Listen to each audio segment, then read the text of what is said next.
Farmer deputy chairman standing committee एवं पूर्व निगम पार्षद विजेंद्र यादव ने एक बार फिर डीसीएम के निर्माण को लेकर सवाल खड़े किए हैं। उनका कहना है कि जो दस्तावेज और आरटीआई के जवाब उनके पास हैं, उनसे उनके आरोप साबित होते हैं। आइए सुनते हैं डीसीएम सीरीज के भाग 3 में वह क्या कहना चाहते हैं। सर, ये सीरीज के रूप में आप डीसीएम पर लगातार आरोप लगा रहे हैं। आज भाग 3 में डीसीएम को लेकर पहले भी आपने काफी कुछ कहा है। आज भाग 3 में क्या और नए खुलासे हैं आपकी ओर से डीसीएम को लेकर? देखिए, ये जो डीसीएम का घोटाला ही नहीं, ये महा घोटाला है। और इतने बड़े घोटाले पर अधिकारियों की जो खामोशी है वो कुछ और इशारा करती है। जो डीसीएम कर रहा है इसमें कहीं ना कहीं अधिकारियों की भी मंजूरी है, चाहे वो मंजूरी संवैधानिक हो, अनैतिक हो, कुछ भी हो। हमने पहले भी कई बार ये बात रखी है और कई प्लेटफार्म पर हमने अपनी लिखित शिकायत भी दर्ज कराई है। आज मैं डीसीएम के विषय में अगर आपको बताऊं तो इसकी शुरुआत तब होती है जब यहाँ डीसीएम की जो जमीन थी जिस पर यह दावा करता है, यह जमीन कभी सलम विभाग की थी। और ये देखिए कि ये जो सर्टिफिकेट जो तत्कालीन सलम कमिश्नर के यहाँ मंजीत सिंह जी के द्वारा जो यहाँ मजदूरों के नाम पर दिए गए थे, जिसमें रम्यकांत जी, जय नारायण जी, राम स्वरूप जी, ऐसे अनेक मजदूरों के नाम हैं जिन्हें सलम का सर्टिफिकेट दिया गया था। यह सर्टिफिकेट इस बात का प्रमाण है कि यह लोग वहां पर अपने परिवार के साथ रहते थे और भी बहुत सारे लोग रहते थे, तभी तो सर्टिफिकेट मिला। कोई हवाई में तो थोड़ी ना मिल गया डीसीएम के द्वारा, जो यहाँ मालिक ने अपने रसूख का इस्तेमाल करते के इन लोगों को वहां से जाने पर मजबूर कर दिया। इन लोगों के मकान को प्रशासन की मदद से तोड़ा गया।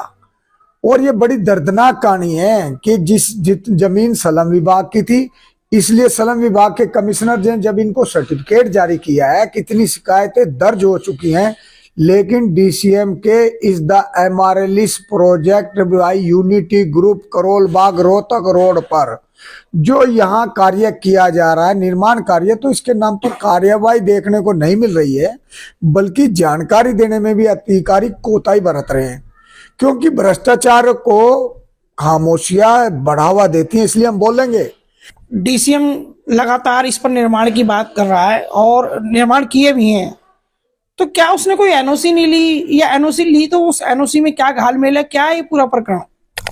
देखिए, दरअसल इस पूरे प्रकरण में डीसीएम ने इस जमीन पर पुनर्विकास करने के लिए डीडीए से एक एनओसी के लिए 4 अक्टूबर 1989 में आवेदन किया था। तो ये सबूत मेरे पास है। डीसीएम के आवेदन की कॉपी भी है। इसमें डीडीए ने प्लॉटेड फैक्ट्री और ग्रुप हाउसिंग के निर्माण के लिए अंडर सेक्शन 6A सलम एरिया एक्ट 1956 के तहत प्रॉपर्टी नंबर 7303 से 7661 और प्रॉपर्टी नंबर 8054 से 9340 किशनगंज के लिए एनओसी मांगी गई थी। साथ में अपने आवेदन में यह भी कहा था कि यह एनओसी सिर्फ 1 साल के लिए वैध होगी, जिस तारीख से इसे इशू किया जाएगा वहां इसकी वैधता शुरू होगी। लेकिन इसमें आगे यह भी कहा गया था कि ये जो सिर्फ इस जमीन पर लागू होगी जहां पर निवेदन कर्ता का खुद का अपना मालिकाना हक है, जिसमें बेसमेंट अलाउड नहीं था। केवल ट्रांसपोर्ट पार्किंग के लिए ही बेसमेंट का इस्तेमाल करने का जो अनुमति दी गई थी, पार्किंग के लिए बेसमेंट का यूज करने का, इस तरह की कॉपी सारी कंडीशन के दायरे में डीसीएम को सिर्फ 1 साल के लिए उन स्थानों पर कार्य करने के लिए परमिशन दी थी। लेकिन आज वहां क्या हो रहा है, ये सब के सामने ना तो वहां 6000 मजदूरों के घर हैं, ना ही वहां ट्रांसपोर्ट के लिए पार्किंग है, बल्कि उस पे ऊंचे ऊंचे ऊंचे टावर्स, 14 टावर्स, करोड़ों अरबों रुपए के फ्लैट हैं, जो एक खुला व्यापार हो रहा है। सर इतना कुछ हुआ, इतना लंबा प्रकरण था, तो क्या निगम अधिकारियों की ओर से कभी कोई आपत्ति दर्ज नहीं की गई? आखिर ईमानदार अफसर भी तो उस समय थे।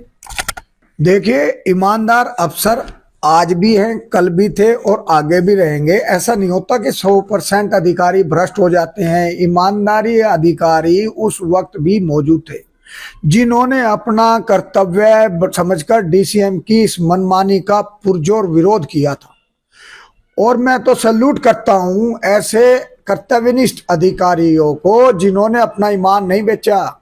और ऐसे ही अधिकारियों में से एक थे केजे चौधरी जी, जिन्होंने उस समय additional deputy commissioner land and state थे। उन्होंने अपने लिखित पत्र में ये लिखा है कि दिल्ली क्लॉथ मिल यानी कि डीसीएम के द्वारा अवैध और अनाधिकृत रूप से जो यहाँ काम किया जा रहा है।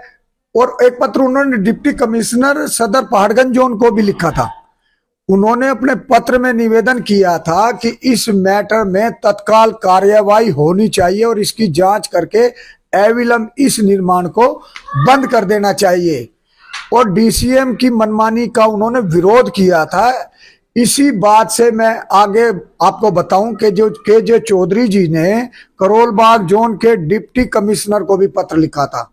उन्होंने डीसीएम के रेजिडेंशियल कॉम्प्लेक्स के पास में एक सत्यवती पार्क जो एमसीडी की जमीन पर है, उस पर कब्जा करने का जो प्रयास कर रहे थे। जो पार्क की पार्टीशन की दीवार थी जो दिल्ली क्लॉथ मिल और सत्यवती पार्क के बीच में, उसे डीसीएम के द्वारा तोड़ा जा रहा है। उन्होंने अधिकारियों से निवेदन किया था कि इस मामले को व्यक्तिगत रूप से देखें और वो सुनिश्चित करें कि सरकारी जमीन पर जो ये कार्य उपयोग होना चाहिए उस पर क्या हो रहा है, क्या उस पर अवैध कब्जा कर रहे हैं।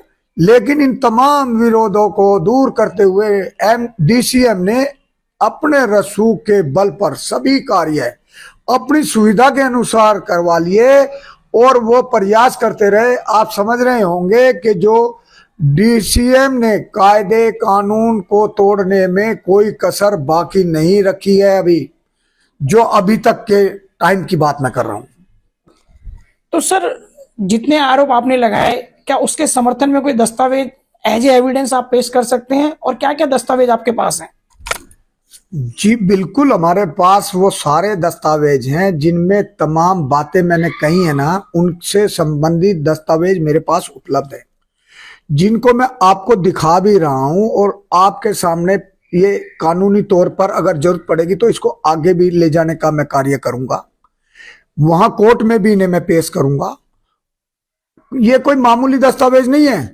आप इसमें देखिए, ये 10 लीज हैं, इनके 10 लीज के अलग अलग खसरा नंबर हैं। उनको सबको बंच बना के अमलगमेशन करके इन लोगों ने बहुत बड़ा फ्रॉड करने का कार्य किया है।